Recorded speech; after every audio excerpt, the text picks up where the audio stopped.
लाख लाख आइजोफोरनि थाखाय मोनसे गोजोनथाव खौरां। रायजोनि लाख लाख आइजोफोरनि थाखाय मागो दमासि फोरबोआव गोजोनथाव खौरां लाना फैदों। आइजोफोरनि सेल्फ हेल्प ग्रुपफोरनि थाखाय आसामनि गिबि मन्थ्रिनि गिदिर फोसावनाय। नंगौ, मागो दमासि फोरबोआव रायजोनि लाख लाख आइजोफोरनि थाखाय मोनसे गोजोनथाव खौरां। Lakh lakh self help group गोनां आइजोफोरनि थाखाय गिबि मन्थ्रि डक्टर हिमन्त बिश्व शर्मानि गिदिर फोसावनाय।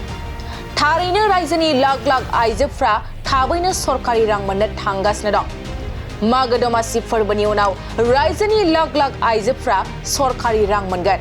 नंगौ, मागो दमासि फोरबोनि उनाव सेल्फ हेल्प ग्रुप गोनां आइजोफ्रा गिबि खोन्दोआव 10,000 रां मोनगोन।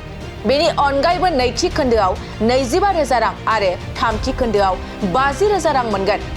आसामनि गिबि मन्थ्रि डक्टर हिमन्त बिश्व शर्मानि गिदिर फोसावनाय। रायजोनि लाख लाख आइजोफोरखौ लाखपति खालामनो थाखाय गिबि मन्थ्रि डक्टर हिमन्त बिश्व शर्मानि गिदिर थिरांथा। मागो दमासि फोरबोनि उनाव सेल्फ हेल्प ग्रुप गोनां आइजोफोरनो गिबि खोन्दोआव 10,000 रां, नैथि खोन्दोआव 25,000 रां आरो थामथि खोन्दोआव 50,000 रां होगोन गिबि मन्थ्रि डक्टर हिमन्त बिश्व शर्माया।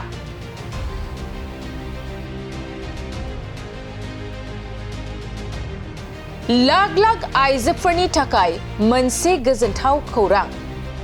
रायजोनि लाख लाख आइजोफोरनि थाखाय मागो दमासि फोरबोआव गोजोनथाव खौरां लाना फैदों। आइजोफोरनि सेल्फ हेल्प ग्रुपफोरनि थाखाय आसामनि गिबि मन्थ्रिनि गिदिर फोसावनाय। नंगौ, मागो दमासि फोरबोआव रायजोनि लाख लाख आइजोफोरनि थाखाय मोनसे गोजोनथाव खौरां। Lakh lakh self help group गोनां आइजोफोरनि थाखाय गिबि मन्थ्रि डक्टर हिमन्त बिश्व शर्मानि गिदिर फोसावनाय। थारैनो रायजोनि लाख लाख आइजोफ्रा थाबैनो सरकारि रां मोननो थांगासिनो दं। मागो दमासि फोरबोनि उनाव रायजोनि लाख लाख आइजोफ्रा सरकारि रां मोनगोन। नंगौ, मागो दमासि फोरबोनि उनाव सेल्फ हेल्प ग्रुप गोनां आइजोफ्रा गिबि खोन्दोआव 10,000 रां मोनगोन। बेनि अनगायैबो नैथि खोन्दोआव 25,000 रां आरो थामथि खोन्दोआव 50,000 रां मोनगोन। आसामनि गिबि मन्थ्रि डक्टर हिमन्त बिश्व शर्मानि गिदिर फोसावनाय। रायजोनि लाख लाख आइजोफोरखौ लाखपति खालामनो थाखाय गिबि मन्थ्रि डक्टर हिमन्त बिश्व शर्मानि गिदिर थिरांथा।